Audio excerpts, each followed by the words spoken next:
எக்ஸாமினேஷனுக்கு எந்த மாதிரி நம்மளை தயார்படுத்திக்கணும் அப்படின்னு சொல்லும்போது 4 ஸ்டெப்ஸை பத்தி பேசணும்.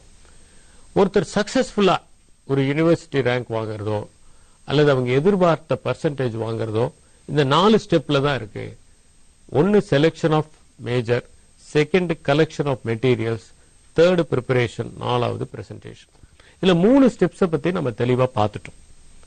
இந்த 3 ஸ்டெப்ல நம்ம எல்லாமே நல்லா இருந்தா கூட கடைசியில அந்த 4வது ஸ்டெப்ல தான் நம்ம என்ன பண்றோங்கிறது முக்கியமானதா இருக்கு. நல்லா படிச்சுட்டோம், எல்லாம் தெரியும், ஆனா பேப்பர்ல எழுதாம விட்டுட்டோம்னா என்ன ஆகும்? நல்லா ப்ரிப்பேர் பண்ணிட்டோம், ஆனா எக்ஸாமினேஷன் ஹால்ல போய் நம்ம சரியா அதை வெளிப்படுத்தலைன்னா என்ன ஆகிறது? இதுதான் முக்கியமான கேள்வி. சில பேர் நல்லா படிச்சிருப்பாங்க, எல்லாமே தெரியும், அவங்க கிட்ட சாதாரணமா பேசுறீங்கன்னா நம்மளை விட அதிகமான விஷயங்கள் தெரிஞ்சிருப்பாங்க. ஆனா என்னமோ தெரியலங்க, அவங்க போய் அந்த ஆன்சர் பேப்பர்ல அதை வெளிப்படுத்தும் போது சரியா வெளிப்படுத்துறது இல்லை. என்னுடைய நண்பர் ஒருத்தர் பிரமாதமா படிப்பாரு. நாங்க 2 பேரும் காம்படிட்டிவ் எக்ஸாமினேஷன் ப்ரிப்பேர் பண்ணும்போது எந்த ஒரு சப்ஜெக்ட்லயும் ரொம்ப ஆழமா அவர் பண்ணுவாரு. ஆனா போய் எழுதும் போது he will miss something. அது ஏன்? இந்த பிரச்சனை எனக்கே கூட ரொம்ப நாள் இருந்தது. ஒரு 8th 9th படிக்கிற வரைக்கும் நல்லா படிப்பேன், ஆனா எக்ஸாமினேஷன் ஹால்ல என்னால சரியா எழுத முடியாம இருந்தது. அதுக்கப்புறம் தான் நான் புரிஞ்சுக்கிட்டேன், இது வேற, படிக்கிறது வேற, எழுதுறது வேற. அப்ப எப்படி நம்ம பிரசன்ட் பண்றோம் அப்படிங்கிறது ரொம்ப ரொம்ப முக்கியம். சில பேர்கிட்ட வீட்டுல எல்லா பொருள்களும் இருக்கும். அருமையான நெய் இருக்கும், ஒரே பசுவனுடைய நெய் இருக்கும், பிரமாதமான காய்கறி இருக்கும், நல்ல ஃப்ரெஷ்ஷான காய்கறி இருக்கும், நல்ல இம்போர்ட்டட் ஸ்டவ் இருக்கும், எல்லாம் இருக்கு. புதுசா வாங்கிட்டு வந்திருப்பாங்க யூட்டென்சில்ஸ். அந்த யூட்டென்சில்ஸ் எல்லாம் ஹீட் அப்படியே பிரிசர்வ் பண்ணக்கூடிய யூட்டென்சில்ஸ் எல்லாம் இருக்கும். ஆனா உருளைக்கிழங்கு கறி வாயில வைக்கிற மாதிரி இருக்காது. காரணம் என்ன? எல்லாம் இருந்தாலும் பிரசன்ட் பண்ண தெரியல. அப்ப பிரசன்ட் பண்றது எல்லாத்துலயும் முக்கியம்.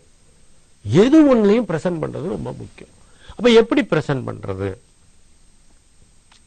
சக்சஸ்ஃபுல்லா பிரசன்ட் பண்றது எப்படி அப்படிங்கறது பத்தி தான் நம்ம பார்க்க போறோம். இதுல ஒரு விஷயத்தை நான் சொல்ல விரும்புறேன். ஸ்டடி ஹாலிடேஸ்ல எல்லாம் படிச்சுட்டோம். இப்ப 2 நாள் கழிச்சு எக்ஸாம் நமக்கு தொடங்க போகுது. இப்ப நாம எந்த மாதிரி மனநிலையை வச்சுக்கிறது? நான் என்ன சொல்றேன், ஃபர்ஸ்ட் அன்னைக்கு செகண்ட் அன்னைக்கு எக்ஸாம் ஆரம்பிக்கிறாங்க. செகண்ட் ஏதோ ஒரு மந்த், 2 டிசம்பரோ 2 ஏப்ரலோ 2 மேவோ, ஃபர்ஸ்ட் ஏப்ரல் வைக்க மாட்டாங்க பொதுவா. இப்ப 2 ஏப்ரல் வைக்கிறாங்க அப்படின்னா நம்ம இந்த ஃபர்ஸ்ட் ஏப்ரல் அன்னைக்கு நம்ம எப்படி நடந்துக்கிறது அப்படிங்கறது ரொம்ப முக்கியம். என்ன பண்ணும், ஃபர்ஸ்ட் ஏப்ரல் அன்னைக்கு, ஏன்னா ஃபர்ஸ்ட் எக்ஸாம்ங்கிறது it sets the tone. First exam நல்லா எழுதின உடனே ஒரு கான்பிடன்ஸ் வந்துடும், அப்படியே மலர்ச்சியா. ஏன்னா மனுஷனே அவனுடைய கான்பிடன்ஸ் தான், வேற ஒண்ணுமே இல்லை. உடம்பு முக்கியம் இல்லை, மனசு தான் முக்கியம். அந்த மனசை டிட்டர்மின் பண்றது கான்பிடன்ஸ் தான். நான் ஏற்கனவே ஒரு முறை சொல்லியிருக்கேன், பலமான மிருகங்கள் எதுனா ரொம்ப பெரிய மிருகங்கள் அல்ல. பெரிய மிருகங்கள் எப்போதும் வெல்வதில்லை, வேகமான மிருகங்களே வெல்கின்றன. ஒரு சீட்டா ஒரு டியரை பிடிக்கணும்னா இது வேகமா இருந்தா அந்த டியரை பிடிச்சிடும். கடைசியில எதுக்கு கான்பிடன்ஸ் இருக்கு, அதான் முக்கியம். சில நேரங்கள் நீங்க பார்க்கலாம், இப்பெல்லாம் அதெல்லாம் பாக்குறதுக்கு வாய்ப்பு இல்லை பசங்களுக்கு. பாவம், பிராய்லர் கோழி பாக்குற பசங்க எங்க போய் நாட்டு சேவலை பார்த்திருப்பாங்க. 2 நாட்டு சேவலை பார்த்தீங்கன்னா ஒரு நாட்டு சேவல் நல்ல புஷ்டியா இருக்கும், ஆனா அது சாதாரணமா இருக்கிற சேவல் அதை போட்டு அடி பின்னு பின்னும். காரணம் என்னன்னா கான்பிடன்ஸ் அதுக்கு இருக்கு, இதுக்கு கான்பிடன்ஸ் இல்ல. எல்லா விலங்குகள்லயுமே அந்த கான்பிடன்ஸ் தான், மனுஷன்டி கான்பிடன்ஸ் தான். அப்ப முதல் எக்ஸாம் நல்லா எழுதிட்டோம்னா it sets the tone for the other examinations. தொடக்கமே நல்லா இருக்கணும் இல்ல. ஒரு படம் வெற்றிகரமா இருக்கணும், அந்த தொடக்கம். ஹாலிவுட் மூவிஸ் எல்லாம் பாத்தீங்கன்னா எடுத்த உடனே ஒரு அதிரடியான ஒரு சீன் இருக்கும், பிரமாதமான சீன் இருக்கும், அதிரடியா. அந்த சீன்ல என்னன்னா நீங்க உன்னிப்பா கவனிச்சீங்கன்னா தான் அந்த ஒவ்வொரு ஆக்ஷனையும் உங்களால கிராஸ் பண்ண முடியும். இல்லைன்னா யூ வில் மிஸ். பரீட்சை எழுதுற மாதிரி எக்ஸாம பார்க்கணும். அங்க எக்ஸாமையே நம்ம சினிமா பாக்குற மாதிரி பண்றோம். அங்க பரீட்சை எழுதுற மாதிரி எக்ஸாம பார்க்கும்போது அந்த வேகமா, இல்லைன்னா என்ன பண்றாங்க, என்ன மூவ்மெண்ட், யார் துப்பாக்கி எடுக்கிறாங்க, யார் அடிக்கிறாங்க, அப்படி பயங்கரமா இருக்கும் அந்த ஃபர்ஸ்ட் சீன். அந்த ஃபர்ஸ்ட் சீன்ல he sets the tone for the movie.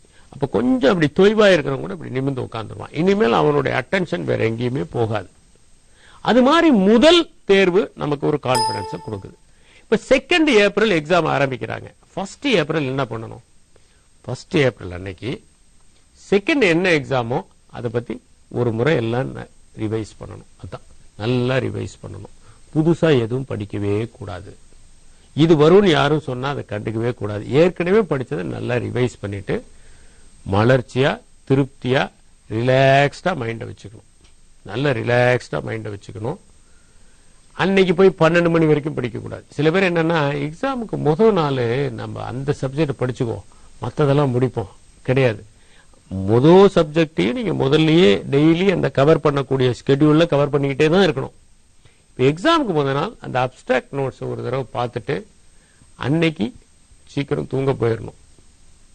அன்னைக்கு 12 மணி வரைக்கும் 1 மணிக்கு படிக்க கூடாது. என்னுடைய நண்பர்கள் 2 பேர் எங்க காலேஜில் ஹாஸ்டல்ல தங்கினவங்க போட்டி போட்டுட்டு படிப்பாங்க.